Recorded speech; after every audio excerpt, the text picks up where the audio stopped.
ನೋಡಿ, ಮಲೆನಾಡು ಭಾಗದಲ್ಲಿ ನಿರಂತರವಾಗಿ ಮಳೆ ಆಗ್ತಾ ಇರುವ ಪರಿಣಾಮ ಒಂದು ಮನೆ ಕುಸಿತವಾಗ್ತಾ ಇರುವಂತಹ ದೃಶ್ಯ ಮೊಬೈಲ್ನಲ್ಲಿ ಸೆರೆಯಾಗಿದೆ. ಎಷ್ಟು ಭಯಾನಕವಾಗಿದೆ ಅಂದ್ರೆ ನೋಡ್ತಾ ಇದ್ದಂತೆ ಮನೆಯ ಮೇಲ್ಛಾವಣಿ ಕುಸಿತವಾಗುವುದು.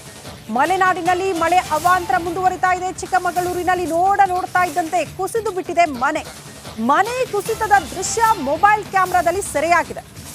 ಕೊಪ್ಪ ತಾಲೂಕಿನ ಶಾಂತಿ ಗ್ರಾಮದಲ್ಲಿ ನಡೆದಂತಹ ಘಟನೆ ಇದು.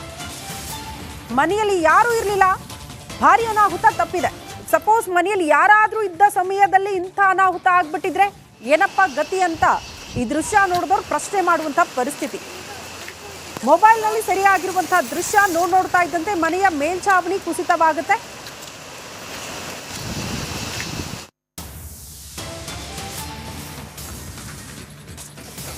ಅಬ್ಬರದ ಮಳೆಗೆ ರಾಷ್ಟ್ರೀಯ ಹೆದ್ದಾರಿಯಲ್ಲಿ ಬಿರುಕು ಕಾಣಿಸಿಕೊಂಡಿದೆ. ಈಗ ತಾನೇ ನಾವು ದೃಶ್ಯ ಗಮನಿಸ್ತಾ ಇದ್ವಿ. ಸುಮಾರು 50 ಅಡಿಗೂ ಹೆಚ್ಚು ದೂರ ಬಿರುಕು ಕಾಣಿಸಿಕೊಂಡಿದೆ. ಚಿಕ್ಕಮಗಳೂರಿನ ರಾಷ್ಟ್ರೀಯ ಹೆದ್ದಾರಿ 169ರಲ್ಲಿ ನಡೆದಂತಹ ಘಟನೆ ಇದು. ಶೃಂಗೇರಿಯ ನೆಮ್ಮಾರು ಎಸ್ಟೇಟ್ ಬಳಿ ಇರುವ ಹೆದ್ದಾರಿಯಲ್ಲಿ ಬಿರುಕು ಕಾಣಿಸಿಕೊಂಡಿದೆ. ತುಂಗಾ ನದಿ ಪಕ್ಕದಲ್ಲಿ ಇರುವಂತಹ ರಸ್ತೆ, ರಾಷ್ಟ್ರೀಯ ಹೆದ್ದಾರಿ ನೋಡಿ ಯಾವ ರೀತಿ ಬಿರುಕು ಕಾಣಿಸ್ಕೊಂಡಿದೆ ಅನ್ನೋದನ್ನ ಎರಡು ದೃಶ್ಯಗಳನ್ನ ನಿಮ್ಮ ಮುಂದೆ ಇಡ್ತಾ ಇದೀವಿ. ಒಂದ್ ಕಡೆ ಮೊಬೈಲ್ನಲ್ಲಿ ಮನೆ ಕುಸಿತದ ದೃಶ್ಯ ಸರಿಯಾಗಿರೋದು ಎಷ್ಟು ಭಯಾನಕವಾಗಿದೆ ನೋಡಿ. ಚೆನ್ನಾಗಿರುವಂತಹ ಮನೆ ನೋಡ್ತಾ ಇದ್ದಂತೆ ಕಣ್ಣು ಮುಂದೆ ಬೀಳುವ ದೃಶ್ಯ. ಯಾರಿಗೆ ಭಯ ಆಗಲ್ಲ, ಯಾರಿಗೆ ಆತಂಕ ಆಗಲ್ಲ ಇಂತಹ ದೃಶ್ಯಗಳನ್ನ ಗಮನಿಸಿದ್ರೆ. ಮತ್ತೊಂದು ಕಡೆ ನಾವು ನೋಡ್ತಾ ಇದ್ದೀವಿ ರಾಷ್ಟ್ರೀಯ ಹೆದ್ದಾರಿಗಳಲ್ಲಿ ಬಿರುಕು ಕಾಣಿಸ್ಕೊಂಡಿರೋದು. ಈ ಬಗ್ಗೆ ಮತ್ತಷ್ಟು ಡೀಟೇಲ್ಸ್ ಅನ್ನ ಕೊಡ್ತಾರೆ ನಮ್ಮ ಪ್ರತಿನಿಧಿ ಚೇತನ್ ಪದ್ಮಶಾಲಿ ದೂರವಾಣಿ ಸಂಪರ್ಕದಲ್ಲಿ. ಚೇತನ್, ಮಲೆನಾಡು ಭಾಗದಲ್ಲಿ ಅಂದ್ರೆ ಚಿಕ್ಕಮಗಳೂರು ಭಾಗದಲ್ಲಿ ಮಳೆ ಮುಂದುವರೆದಿರೋದ್ರಿಂದ ಸಹಜವಾಗಿ ಆತಂಕ, ಅನಾಹುತಗಳು, ಅವಾಂತರಗಳು ಸೃಷ್ಟಿಯಾಗ್ತಾ ಇರೋದನ್ನ ಗಮನಿಸ್ತಾ ಇದ್ವಿ. ಸದ್ಯ ಅಲ್ಲಿನ ವಾಸ್ತವ ಪರಿಸ್ಥಿತಿಯ ಬಗ್ಗೆ ಡೀಟೇಲ್ಸ್ ಅನ್ನ ಕೊಡ್ತಾ ಹೋಗೋದಾದ್ರೆ ಚೇತನ್. ಶ್ರುತಿ, ಏನು ಮಲೆನಾಡಿನ 5 ತಾಲೂಕುಗಳು ಅಂದ್ರೆ ಚಿಕ್ಕಮಗಳೂರು, ಮೂಡಿಗೆರೆ, ಕಳಸ, ಕೊಪ್ಪ, ಎನ್ನಾರ್ಪುರ ಮತ್ತೆ ಶೃಂಗೇರಿ ತಾಲೂಕುಗಳಲ್ಲಿ ವರ್ಣ ಅಬ್ಬರಿಸ್ತಿದೆ. ಅದು 3-4 ದಿನದಿಂದಲೂ ಅತಿ ಹೆಚ್ಚು ಅಬ್ಬರಿಸ್ತಿರುವಂಥದ್ದು. ಮತ್ತೆ ಅಪಾಯ ಮಟ್ಟದಲ್ಲೂ ಕೂಡ ನದಿಗಳ ಹರಿವು ಕೂಡ ಹೆಚ್ಚಳಾಗ್ತಿದೆ. ಹೀಗಾಗಿ ಏನು ನದಿ ಪಾತ್ರದಲ್ಲಿರುವಂತಹ ರಸ್ತೆಗಳಿರ್ಬೋದು ಮತ್ತೆ ಧರೆಗಳಿರ್ಬೋದು ಕುಸಿಯುವ ಭೀತಿ ಎದುರಾಗಿದೆ. ಇದಕ್ಕೆ ಸಂಬಂಧಪಟ್ಟಂತೆ ಈಗಾಗಲೇ ಶೃಂಗೇರಿ ಕಾರ್ಕಳ ರಸ್ತೆ ಏನಿದೆ ಅದು ರಾಷ್ಟ್ರೀಯ ಹೆದ್ದಾರಿ ಬರುತ್ತೆ. ಅದರ ಪಕ್ಕದಲ್ಲೂ ಕೂಡ ಒಂದು ಹಳ್ಳ ಹರಿಯುತ್ತೆ. ಆ ಹಳ್ಳದ ಒಂದು ನೀರಿನ ಸೆಳೆತಕ್ಕೆ ಒಂದು ರಸ್ತೆ ಬಿರುಕು ಬಿಟ್ಟಿದೆ ಅನ್ನುವಂಥ ಮಾಹಿತಿಯನ್ನು ಕೂಡ ಈಗ ಸದ್ಯಕ್ಕೆ ಸ್ಥಳೀಯರು ಕೊಡ್ತಾ ಇರುವಂಥದ್ದು. ಮತ್ತೆ ಆ ರಸ್ತೆಯನ್ನು ಕೂಡಲೇ ಸರಿಪಡಿಸಿ, ಇಲ್ಲಾಂದ್ರೆ ಸಂಚಾರಕ್ಕೆ ಅಡಚಣೆ ಆಗದಂತೆ ಒಂದು ಕ್ರಮ ಕೈಗೊಳ್ಳಿರುವಂತ ಆಗ್ರಹವನ್ನು ಕೂಡ ಮಾಡ್ತಾ ಇದ್ದಾರೆ. ಇನ್ನು ಅದೇ ಕೊಪ್ಪ ತಾಲೂಕಿನ ಗುಡ್ಡೆತೋಟ ಗ್ರಾಮದಲ್ಲಿ ಏನು ಮೊದಲು ಸಣ್ಣ ಮಟ್ಟದಲ್ಲಿ ಒಂದು ಗೋಡೆ ಕುಸಿತ ಆಗುತ್ತೆ. ಅದಾದ ನಂತರ ಒಬ್ರು ಸ್ಥಳೀಯರು ಅದನ್ನ ವಿಡಿಯೋ ಚಿತ್ರೀಕರಣ ಮಾಡೋ ಸಂದರ್ಭದಲ್ಲಿ ಇಡೀ ಮನೆ ಪೂರ್ತಿ ಕುಸಿದು ಬೀಳುವಂಥದ್ದು. ಆದ್ರೆ ಮನೆಯಲ್ಲಿ ಯಾರು ಇಲ್ಲದಿರೋ ಕಾರಣ ಯಾವುದೇ ರೀತಿ ಅನಾಹುತ ಆಗಿಲ್ಲ. ಈ ರೀತಿಯ ಘಟನೆಗಳು ಮನೆ ಕುಸಿತ ಆಗ್ತಿರುವಂಥದ್ದು ನಿರಂತರವಾಗಿ ಕೂಡ ಕೊಪ್ಪ ಹಾಗೂ ಮೂಡಿಗೆರೆ ತಾಲೂಕಿನಲ್ಲಿ ನಿರಂತರವಾಗಿ ನಡೀತಿದೆ. ಮತ್ತೆ ವರ್ಣ ಆರ್ಭಟ ಕೂಡ ಹೆಚ್ಚಾಗಿದೆ. ಇನ್ನು ವಿಶೇಷವಾಗಿ ಇವತ್ತು 5 ತಾಲೂಕುಗಳು ಕೂಡ ಶಾಲಾ ಕಾಲೇಜುಗಳಿಗೆ ರಜೆ ಕೊಟ್ಟಿದ್ದಾರೆ. ಅಂದ್ರೆ ರಸ್ತೆಗಳಲ್ಲಿ ಹಳ್ಳ ಬರೋದ್ರಿಂದ ಮತ್ತೆ ಮರ ಬೀಳೋದ್ರಿಂದ ಮುನ್ನೆಚ್ಚರಿಕೆ ಕ್ರಮವಾಗಿ ರಜೆಯನ್ನು ಕೂಡ ಕೊಟ್ಟಿದ್ದಾರೆ. ಓಕೆ ಚೇತನ್, ಧನ್ಯವಾದಗಳು ತಮ್ಮೆಲ್ಲ ಮಾಹಿತಿಗೆ. ಮಳೆಯಿಂದಾಗಿ ಅಲ್ಲಲ್ಲಿ ಅವಾಂತರಗಳು ಸೃಷ್ಟಿಯಾಗ್ತಾ ಇದ್ದಾವೆ. ಒಂದು ಕಡೆ ಗುಡ್ಡ ಕುಸಿತ ಪ್ರಕರಣಗಳು ಬೆಳಕಿಗೆ ಬರ್ತಾ ಇದ್ರೆ, ಇದೀಗ ಏನು ಬಂಡೆ ಕುಸಿತವಾಗಿರುವಂತಹ ಅಂದ್ರೆ ಬಂಡೆ ಉರುಳಿ ಬಿದ್ದಿರುವಂತಹ ಘಟನೆ ಬೆಳಗಾವಿಯಲ್ಲಿ ನಡೆದಿದೆ. ಬೆಳಗಾವಿ ಸಿಂಧದುರ್ಗ ಹೆದ್ದಾರಿ ಮೇಲೆ ಬಂಡೆಯೊಂದು ಉರುಳಿ ಬಿದ್ದಿದೆ. ಸಾವಂತವಾಡಿಯ ಅಂಬೋಲಿ ಫಾಲ್ಸ್ ಬಳಿ ಈ ಒಂದು ಘಟನೆ ನಡೆದಿದೆ. ಬೃಹತ್ ಗಾತ್ರದ ಬಂಡೆ ಕಲ್ಲು ತೆರವಿಗೆ ಹರಸಾಹಸವನ್ನು ಕೂಡ ಪಡಲಾಗ್ತಾ ಇದೆ. ತೆರವು ಕಾರ್ಯದಲ್ಲಿ 50ಕ್ಕೂ ಹೆಚ್ಚು ಸಿಬ್ಬಂದಿ ಭಾಗಿಯಾಗಿದ್ದಾರೆ. ಮಹಾ ಮಳೆಗೆ ಬೆಳಗಾವಿಯಲ್ಲೂ ಕೂಡ ಅವಾಂತರಗಳು ಸೃಷ್ಟಿಯಾಗಿವೆ. ರಾಷ್ಟ್ರೀಯ ಹೆದ್ದಾರಿ ಮೇಲೆ ಬೃಹತ್ ಬಂಡೆಯೊಂದು ಉರುಳಿ ಬಿದ್ದಿದೆ. ದೃಶ್ಯದಲ್ಲೂ ಕೂಡ ಗಮನಿಸ್ತಾ ಇದ್ದೀರಿ, ಸಣ್ಣ ಪುಟ್ಟ ಬಂಡೆಯಲ್ಲ, ಬೃಹತ್ ಗಾತ್ರದ ಬಂಡೆ ಉರುಳಿ ಬಿದ್ದಿರುವಂತಹ ಘಟನೆಯನ್ನ ಗಮನಿಸ್ತಾ ಇದ್ದೀರಿ. ಬೆಳಗಾವಿಯಲ್ಲಿ ನಡೆದಿರುವಂತಹ ಘಟನೆ ಇದು. ಸಾಕಷ್ಟು ಮಳೆಯಿಂದ ಅವಾಂತರಗಳು ಕೂಡ ಸೃಷ್ಟಿಯಾಗ್ತಾ ಇದೆ. ಈಗ ಆ ಬಂಡೆ ಏನ್ ಬಿದ್ದಿದೆ, ಆ ಒಂದು ಬಂಡೆಯ ತೆರವುಗೊಳಿಸುವಂತಹ ಕಾರ್ಯಗಳು ಕೂಡ ಭರದಿಂದ ಸಾಗ್ತಾ ಇದೆ.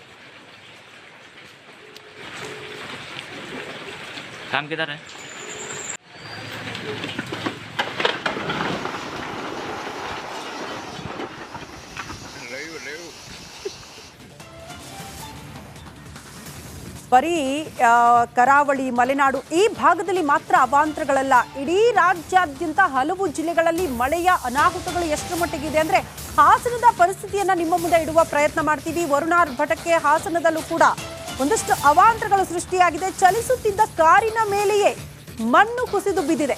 ಭಾರಿ ಪ್ರಮಾಣದ ಮಣ್ಣಿನ ರಾಶಿ ಕುಸಿದು ಬಿದ್ದಿದೆ ಚಲಿಸುತ್ತಿದ್ದ ವಾಹನದ ಮೇಲೆ. ಕಾರಿನಲ್ಲಿದ್ದವರಿಗೆ ಸಣ್ಣ ಪುಟ್ಟ ಗಾಯ ಆಗಿದೆ, ಬಟ್ ಪ್ರಾಣಾಪಾಯದಿಂದ ಬಚಾವಾಗಿದ್ದಾರೆ. ದೃಶ್ಯ ನಾವು ಗಮನಿಸ್ತಾ ಇದ್ದೀವಿ. ಚಲಿಸುತ್ತಿತ್ತು ಕಾರು, ಅದೇ ಸಂದರ್ಭದಲ್ಲಿ ಮಣ್ಣು ಕುಸಿತವಾಗುತ್ತೆ.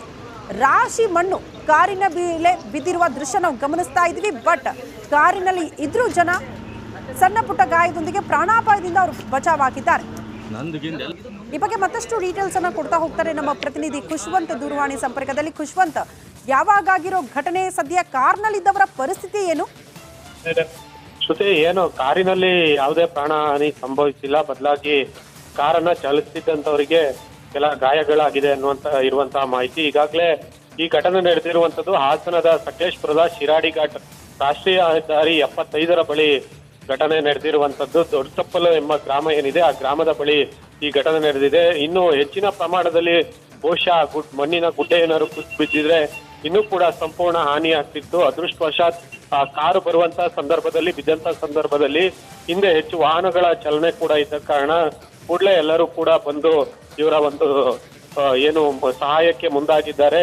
ಈ ವೇಳೆ ಸುಮಾರು 2-3 ಕಿಲೋಮೀಟರ್ ರಾತ್ರಿ ವೇಳೆ ಟ್ರಾಫಿಕ್ ಕೂಡ ಜಾಮ್ ಶಿರಾಡಿ ಘಾಟ್ನಲ್ಲಿ ಇರುವಂತದ್ದು. ಸದ್ಯಕ್ಕೆ ಏಕಮುಖ ಸಂಚಾರವನ್ನ ವ್ಯವಸ್ಥೆಯನ್ನ ಮಾಡಲಾಗಿದ್ದು, ಇನ್ನೂ ಕೂಡ ಶಿರಾಡಿ ಘಾಟ್ನ ಮತ್ತೆ ಹಲವೆಡೆ ಹಾಸನದ ರಾಷ್ಟ್ರೀಯ ಹೆದ್ದಾರಿ 75 ಏನಿದೆ, ಇದೇ ರೀತಿ ಮಳೆ ಮುಂದುವರೆದ್ರೆ ಹಲವು ಕಡೆ ಇದೇ ರೀತಿ ಮಣ್ಣು ಕುಸಿತವಾಗಿ ಸಂಚಾರಕ್ಕೆ ಹಾನಿಯಾಗುವಂತಹ ಎಲ್ಲ ಸಂಭವ ಇದೆ. ಶ್ರುತಿ. ಓಕೆ ಖುಷ್ವಂತ್, ಧನ್ಯವಾದಗಳು ತಮ್ಮೆಲ್ಲ ಮಾಹಿತಿಗೆ.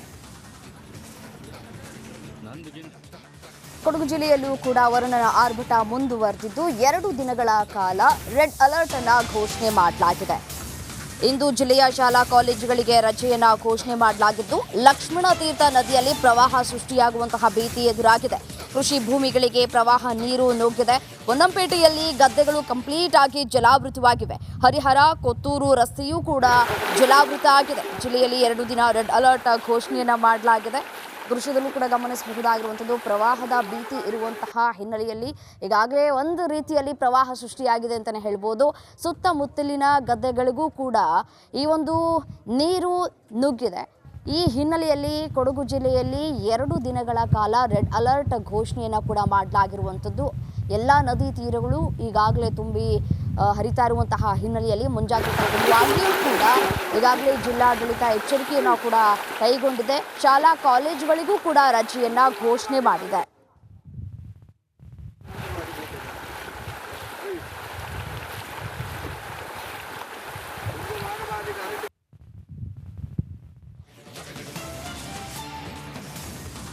ನೋಡಿ, ಇಲ್ಲೊಂದು ನಟೋರಿಯಸ್ ಚಿರತೆ ಕಾಡು ಬಿಟ್ಟು ನಾಡಿಗೆ ಬಂದು ಅಟ್ಟಹಾಸ ಮೆರಿತಾ ಇದೆಯಂತೆ. ಇದಕ್ಕೆ ಪುಷ್ಟಿ ನೀಡುವಂತ ಒಂದಷ್ಟು ಬೆಳವಣಿಗೆಗಳಾಗಿದೆ. ಹಾಗಾಗಿ ಜನ ಕೂಡ ಆತಂಕದಲ್ಲಿದ್ದಾರೆ.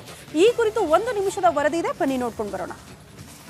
ಬಾಗಲಕೋಟೆ ಜಿಲ್ಲೆಯ ಮುಧೋಳ ತಾಲೂಕಿನ ಏನು ಒಂದು ಕಿಶೋರಿ ಮತ್ತು ಮೆಳ್ಳಿಗೆರೆ ಗ್ರಾಮದ ಮಧ್ಯದಲ್ಲಿರ್ತಕ್ಕಂಥ ಸಾಕಷ್ಟು ಜಮೀನುಗಳಾಗಿರ್ಬೋದು ಮತ್ತು ಫಾರೆಸ್ಟ್ ಏರಿಯಾದಲ್ಲಿ ಚಿರತೆ ಕಾಣಿಸಿಕೊಂಡಿದೆ ಅನ್ನುವಂಥದ್ದು ಕೂಡ ರೈತರು ಒಂದು ಹೇಳಿದ ಕಾರಣಕ್ಕೋಸ್ಕರ ಸಾಕಷ್ಟು ಇವತ್ತಿನ ದಿವಸ ಏನು ಫಾರೆಸ್ಟ್ ಆಫೀಸಿನ ಅಧಿಕಾರಿಗಳು ಕೂಡ ಇಲ್ಲಿ ನಾವು ನೋಡ್ತಾ ಇರ್ಬೋದು. ಈಗ ಸಾಕಷ್ಟು ಹೊಲದಲ್ಲಿ ಒಂದು ಫಾರೆಸ್ಟಿನ ಒಂದು ಅರಣ್ಯ ಇಲಾಖೆ ಏನು ಸಿಬ್ಬಂದಿಯೂ ಕೂಡ ಒಂದು ಬೀಡು ಬಿಟ್ಟು ಈ ಒಂದು ಚಿರತೆ ಎಲ್ಲಿ ಓಡಾಡುತ್ತೆ, ಯಾವ ರೀತಿ ಓಡಾಡುತ್ತೆ, ಏನೇನು ಟಾರ್ಗೆಟ್ ಮಾಡುತ್ತೆ ಅನ್ನುವಂಥದ್ದು ಕೂಡ ಸಾಕಷ್ಟು 4-5 ದಿನಗಳಿಂದ ಈಗ ಅರಣ್ಯಾಧಿಕಾರಿಗಳು ಕೂಡ ಈ ಒಂದು ಕಾರ್ಯಾಚರಣೆಯಲ್ಲಿ ತೊಡಗಿದ್ದಾರೆ. ಆದರೆ ಇಲ್ಲಿವರೆಗೂ ಕೂಡ ಏನು ಒಂದು ಎಲ್ಲಿ ಓಡಾಡ್ತಾ ಇದೆ ಅನ್ನುವಂಥದ್ದು ಕೂಡ ಅವರ CCTVಯಲ್ಲಿ ಮಾತ್ರ ಆ ಒಂದು ಕ್ಲೂ ಸಿಕ್ಕಿದೆ. ಆದರೆ ಒಂದೇ ಜಾಗದಲ್ಲಿ ಇಲ್ಲ ಅನ್ನೋ ಕಾರಣಕ್ಕೋಸ್ಕರ ಇವತ್ತಿನ ದಿವಸ ಬೋನ್ ಕೂಡ ವ್ಯವಸ್ಥೆ ಮಾಡ್ತಾ ಇಲ್ಲ. ಯಾಕಂತಂದರೆ ಅದರ ಚಲನವಲನಗಳನ್ನು ಕಂಡು ಏನು ಆ ಒಂದು ಜಾಗಕ್ಕೆ ಅದು ಬರುತ್ತೆ ಅನ್ನುವಂಥದ್ದು ಗೊತ್ತಾದಾಗ ಮಾತ್ರ ಆ ಬೋನ್ ಹಾಕುವಂಥ ಕೆಲಸಕ್ಕೆ ಮುಂದಾಗ್ತಾರೆ ಅನ್ನುವಂಥದ್ದು ಕೂಡ ಗೊತ್ತಾಗ್ತದೆ. ಕ್ಯಾಮ್ರಾಮನ್ ಮಾಧ್ಯ ಜೊತೆ ಸಿದ್ದು ದುತ್ರಗಾಮಿ, ರಿಪಬ್ಲಿಕ್ ಕನ್ನಡ, ಬಾಗಲಕೋಟೆ. ಈಗ